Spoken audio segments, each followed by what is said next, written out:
கர்த்தருக்கு ஸ்தோத்திரம். காலை மன்னா வருத்தத்தின் பலன். அவர் தமது ஆத்தும வருத்தத்தின் பலனை கண்டு திருப்தியாவார். ஏசாயா 53:11.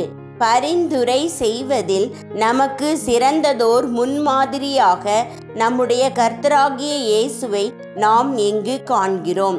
நாம் எவ்வாறு வேண்டுதல் செய்ய வேண்டும் அல்லது ஜெபத்தில் பிரசவ வேதனைப்பட வேண்டும் என்ற விஷயத்தில் இது நம் மனதை பிரகாசிப்பிக்கிறதாயிருக்கிறது. மேற்கூறப்பட்டுள்ள வசனம், அவர் தமது ஆத்தும பிரசவ வேதனையின் பலனை கண்டு திருப்தி அடைவார் என்று விரிவாக்கப்பட்ட ஆங்கில வேதத்தில் கூறப்பட்டுள்ளது. தனது பிரசவ வேதனையின் பலனை தன் குழந்தையை கண்டு மகிழும் ஒரு தாயை போல நாம் பிரசவ வேதனையோடு ஜெபித்தால் அந்த ஜெபத்தின் பலனை கண்டு சில வேளைகளில் அது கால தாமதமானாலும் நாம் திருப்தி அடைவோம். நாம் ஜெபிக்கிறோம், ஆனால் அதன் பலனை நாம் காண்கிறோமா? நமது ஜெப ஜீவியத்தில் நாம் திருப்தி காண்கிறோமா?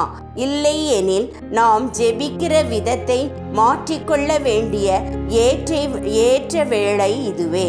கர்த்தராகிய இயேசு எவ்வாறு ஜெபித்தார் என்று பாருங்கள்.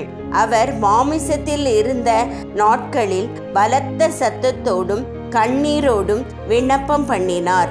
எபிரேயர் 5:7.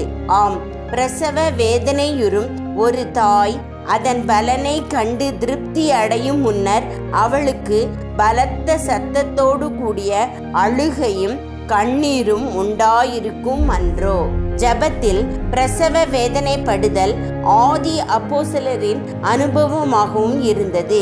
சபைக்காக எப்பாப்ரா எப்பொழுதும் ஊக்கத்தோடு ஜெபத்தில் போராடினார். கொலோசியர் 4:12.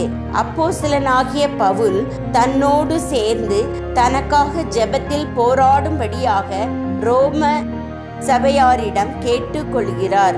ரோமர் 15:32. நாம் நமது ஜெபத்தின் பலனை கண்டு திருப்தி அடையும் வரையிலும் ஜெபத்தில் பிரசவ வேதனை அடைவோமாக. ஆமென்.